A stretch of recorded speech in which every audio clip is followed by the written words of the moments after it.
her own life. She turned it around to help other people. What an amazing woman she was. I hope we find a cure for this nasty disease. We all do. That's her legacy. Thank you. All right. Thanks, Abby. Meanwhile, 18 minutes before the top of the hour, former National Security Advisor Michael Flynn says he's got a story to tell. One condition.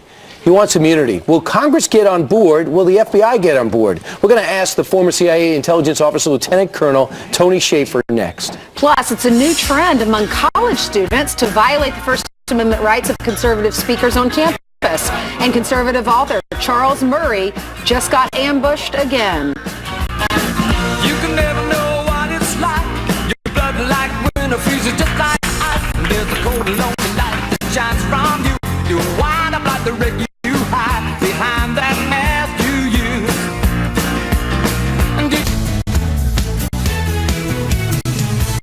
use. Some quick headlines for you. An alligator trainer in Florida belly flops into a pool packed with beasts to prove how tame and polite they really are. Surprisingly, the gators didn't move a muscle. And another historic launch for SpaceX. I think those gators were fed like probably an hour before. All right, look at this.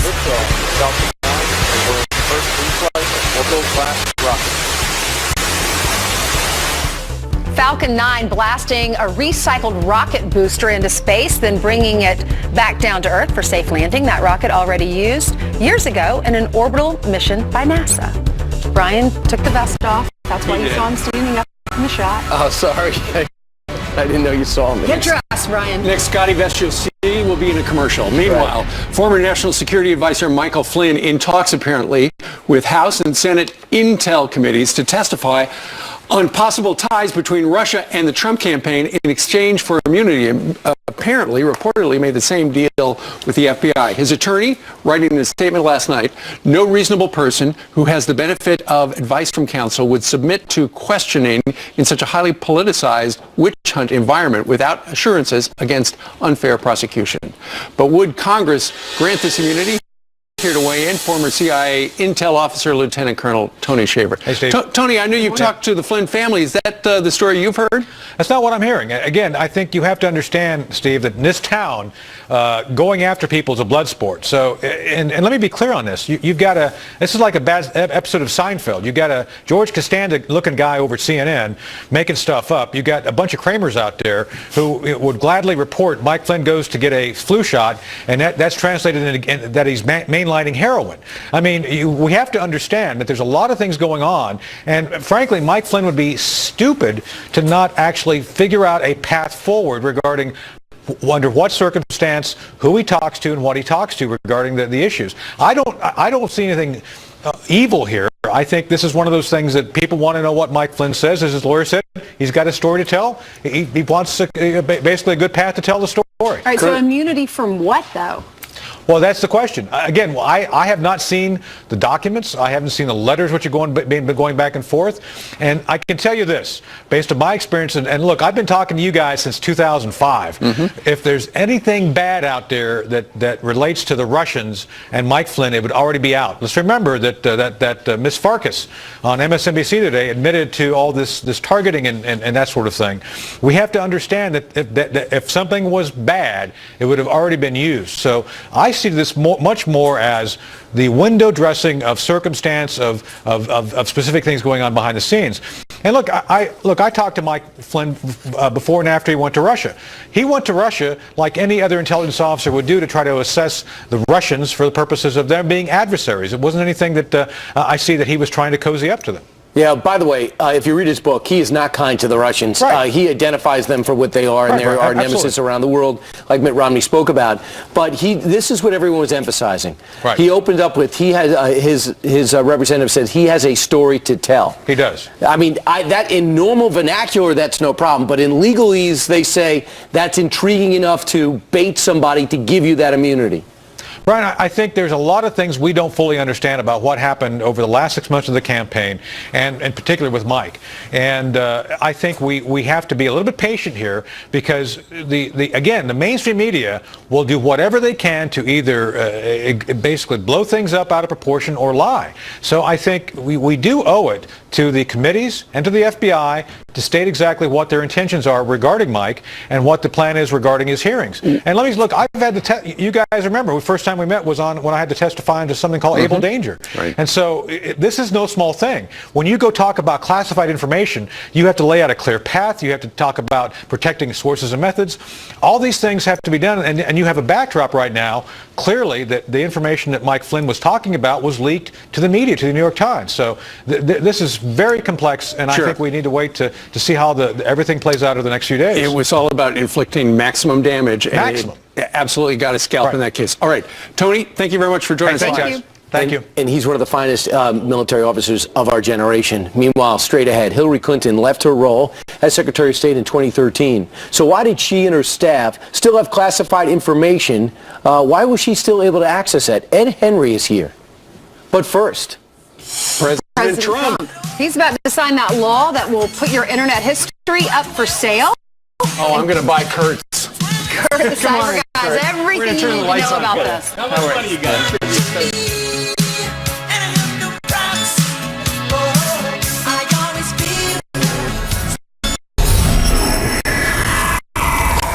President Trump is set to sign a new law that will put your internet history up for sale. Fantastic. Congress deciding this week to reverse regulations that force service providers to get your permission before making your online history public. That's one of the results of the law. So how do you protect yourself? Let's talk to Kurt, the cyber guy, who joins us right now. Kurt. Boy, the email's lighting up on this one. But because I think what people have learned with the Trump thing is the government has ways to spy on all of us. They always have. They always have, and I think what's going on right now is we don't quite know how they might in the future, and especially with the idea that Congress has just now said, okay, we're going to repeal what was set in motion last October, which is this Protection Act that was put in so that would protect our privacy so that the internet service providers we use, in other words, the bill you're paying every month at home for internet, as well as the provider that does your wireless phone, that they can't just arbitrarily sell all of our data. So this capped it down, and now what Congress said is, they can do whatever they want. Why would you want to undo that? Well, there's a lot of reasons that opponents of this would say that. So the number one reason is it was too restrictive. It would not allow companies to give us the kind of benefits that we would get otherwise, such as, let's give a good example. Let's say that Dunkin' Donuts, for example, wanted to partner and know where you were at any given one time. It might actually be to our benefit to get a deal walking by somebody. So those kinds of things. But here's the deal. Ring the bell loudly that your privacy is in jeopardy. And not just because of this, but just the way all of this has made us wake up to this. So here's the deal. Number one, you should already have been taking these kinds of steps. And to protect yourself. To protect yourself. So you say, oh my gosh, what can I do to stop my stuff from being sold? Right. And your browsing history, where you go with your phone. So very simple. Take a look at this. If you use a browser called Tor Browser, what this essentially does, T-O-R, and I'll show this to you in a video on Facebook in a matter of minutes. But the deal is you can browse on that, and it sends your request all over the internet so that it's like no one can catch you, and they don't know what you're doing, what you've been doing there. The other thing is on a Chrome browser, you can add this thing called HTTPS everywhere. It makes your connection secure. I'll show you how to do all these things. They're free. They're easy to do. There's no reason not to use it. I'll put it at Fox and Friends. You can also search for me on Facebook. I'll put it there too. Oh, good. Thank you, Kurt. Very heady stuff, though, right? No kidding.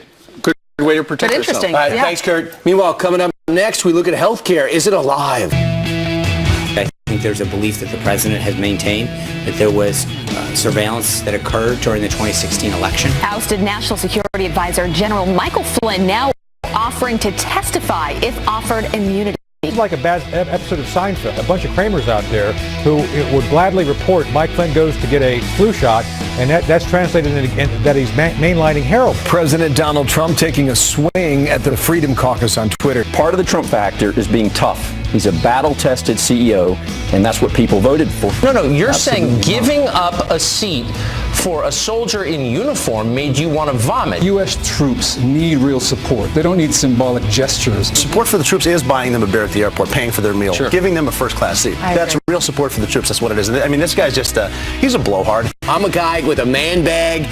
My pockets are always jammed to stuff. So this Scotty vest I just mentioned on the air. Well, sure enough, they mailed us 3 of them. Here's the problem. You are a guy who will now forget which pocket all that stuff is in. It's And then you'll have to Hold go- on.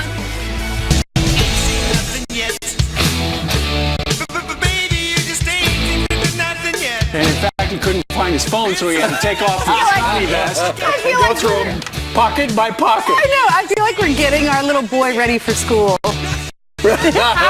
It's a cool vest, though, I have to say. That's very cool. But you know, it was we were exchanging because people are reaching out and saying that's very military-like because in the military you have a lot of things and a lot of fishermen do these type of things. But can I put it into everyday use? That's the question. And the key is routine because I don't know about you, but I always put something in certain pockets That's why you like the Scotty vest because you aspire to the organization. Right, I do. I'm still not used to the fact that, and we bring in Pete Hegseth now, who's in Tulsa, Oklahoma at the Freeway Cafe. I'm not used to the fact that I gave up my wallet and I jammed everything in my phone. Why'd you give up your wallet? Because I'm trying to condense my life. Oh my gosh. Pete Hegseth, what do you good have morning. in your Look at vest? that. Oh, he's trying is to. that? I don't have a Scotty vest, but I am a veteran, a military guy, so I do hide things in vests. You look more like a shoplifter. Yeah. No. Just menus, some cups. Right. We're here at the Freeway Diner in Tulsa, talking to the people as I, pull out ketchup out of my vest. We're talking to them about what's happening in this country right now, because what we care about here at Fox and Friends is what the people think, not what the necessarily thinks. Like Karen and Elaine here, we've been chatting all morning. We're going to ask them, how do you feel like President Trump is doing? What do you think about the Russia ruse and the conversation about Obamacare? We're going to ask them all morning. Stick with us on Fox and Friends. All right. For sure. There you go. That was funny.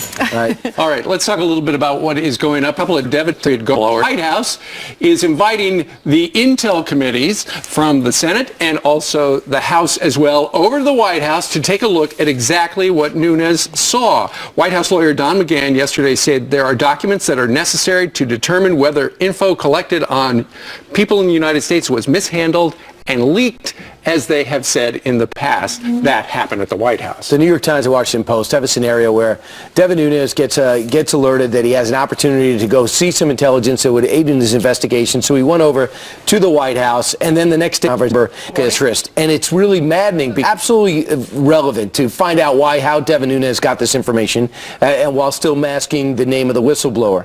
Got it.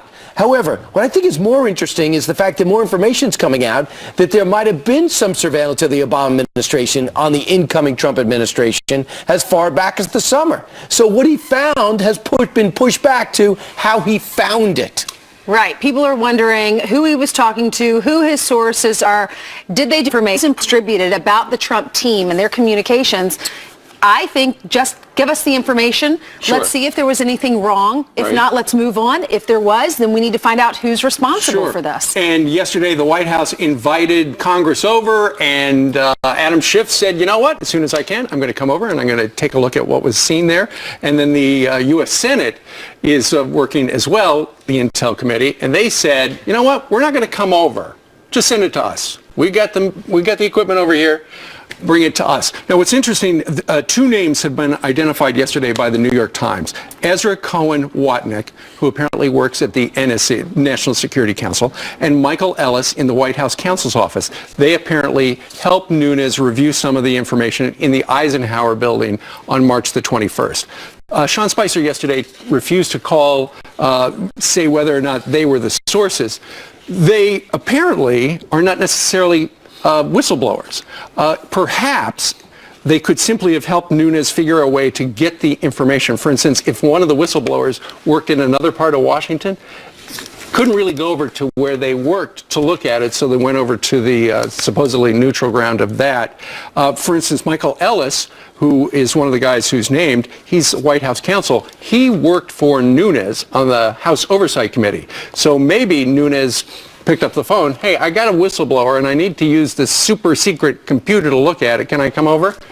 Maybe that's what's happening. Possibly. I would say this. If I can recommend anything, read the Wall Street Journal today. Kim Strassel's column breaks it down. And I have a question to you to ask anybody.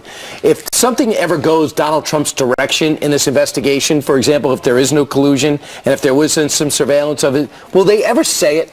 Will anyone ever admit if any of these storylines go to Donald Trump's direction, everyone gets panicked and or one on the left? Has Adam Schiff ever given the president the benefit of the doubt as the nonpartisan ranking member where politics doesn't enter in?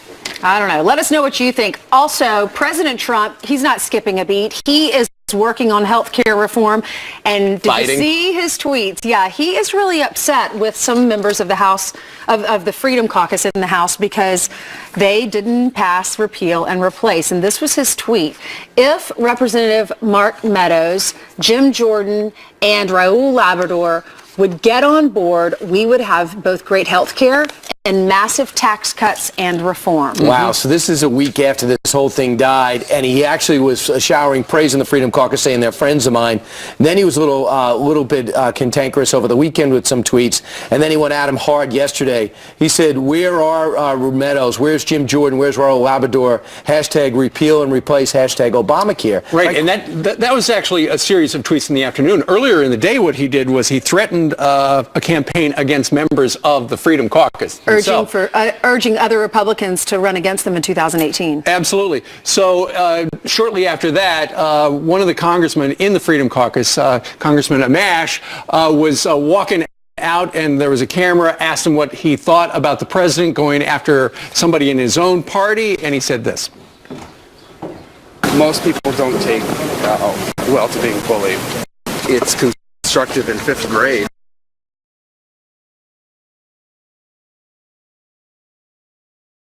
But it may allow a child. Mick Mulvaney, the OMD, went over to one of the Freedom Caucus members and said, my message from the president is we're going to run against you unless you get on board. And he wanted me to say this to you directly. So Tom Garrett, the congressman from New Jersey, was on with Neil Cavuto and said this to these threats.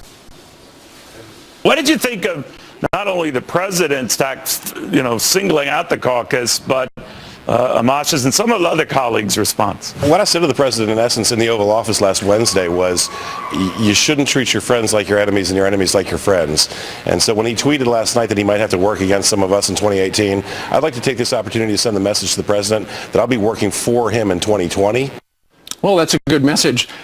Keep in mind, though, over the last 48 hours or so, the president has also suggested maybe he would work with moderate Democrats to get stuff done because he couldn't count on the Freedom Caucus. But members of the Freedom Caucus say, look, this is not what we ran on. This is not what we promised. We said a complete repeal and replace. And the thing that Paul Ryan came up with was way short of that.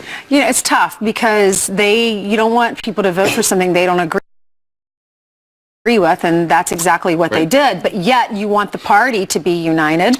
Congressman Adam Kinzinger said, called on the Freedom Caucus to get on board. Just keep in mind, the Freedom Caucus was the one that stood by him after people like Speaker Ryan said, drop Donald Trump after the Billy Bush tape emerged. Yep. Some of them tweeted that out yesterday. Yeah, meanwhile, talk about tweets. Yeah, Lieutenant General Michael Flynn was the topic yesterday as his representatives reached out and said that he was looking for immunity in terms for his testimony.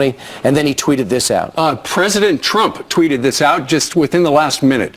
Mike Flynn should ask for immunity in that this is a witch hunt, excuse for a big election loss, by media and Democrats of historic proportion. Keep in mind, Michael Flynn, pictured right there, he was the National Security Advisor to the President of the United States.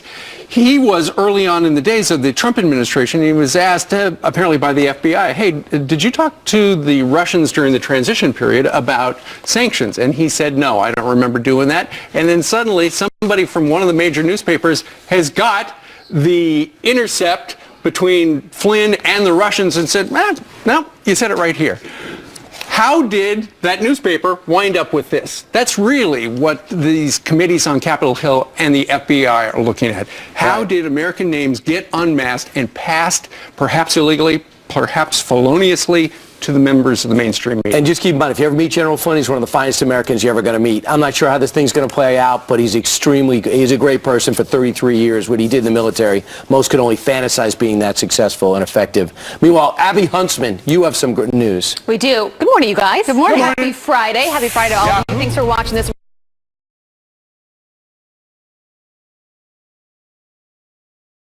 morning. I do want to bring you some headlines happening right now. A state of emergency in place as Atlanta prepares for an all-out traffic crisis. This after a massive inferno causes a bridge on police officers credited with saving lives by turning cars around just minutes before that bridge collapsed. A 2-mile stretch of I-85 now closed indefinitely.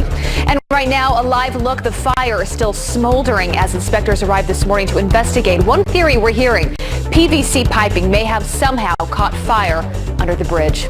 And is another one of President Trump's predictions beginning to come true? I think what will happen is Obamacare, unfortunately, will explode. It's going to have a very bad year. Well, health insurance giant Anthem reportedly looking at leaving Obamacare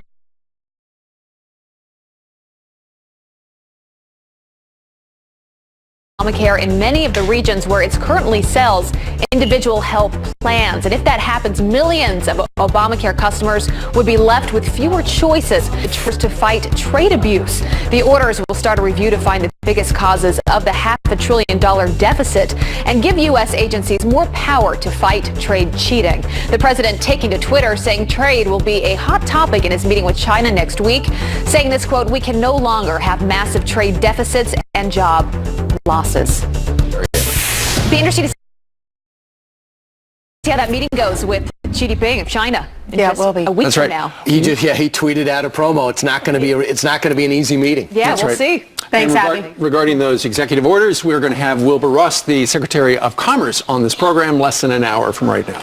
Meanwhile, Hillary Clinton left her role as Secretary of State back in 2013. So why did she and members of her staff still have access to classified information long after she left? Ed Henry's been digging into this. He's coming up next. Come on, and Ed, dig some more. And Vice President Mike Pence and his wife Karen have been happily married for 32 years. So why are liberals now mocking the vice president for being faithful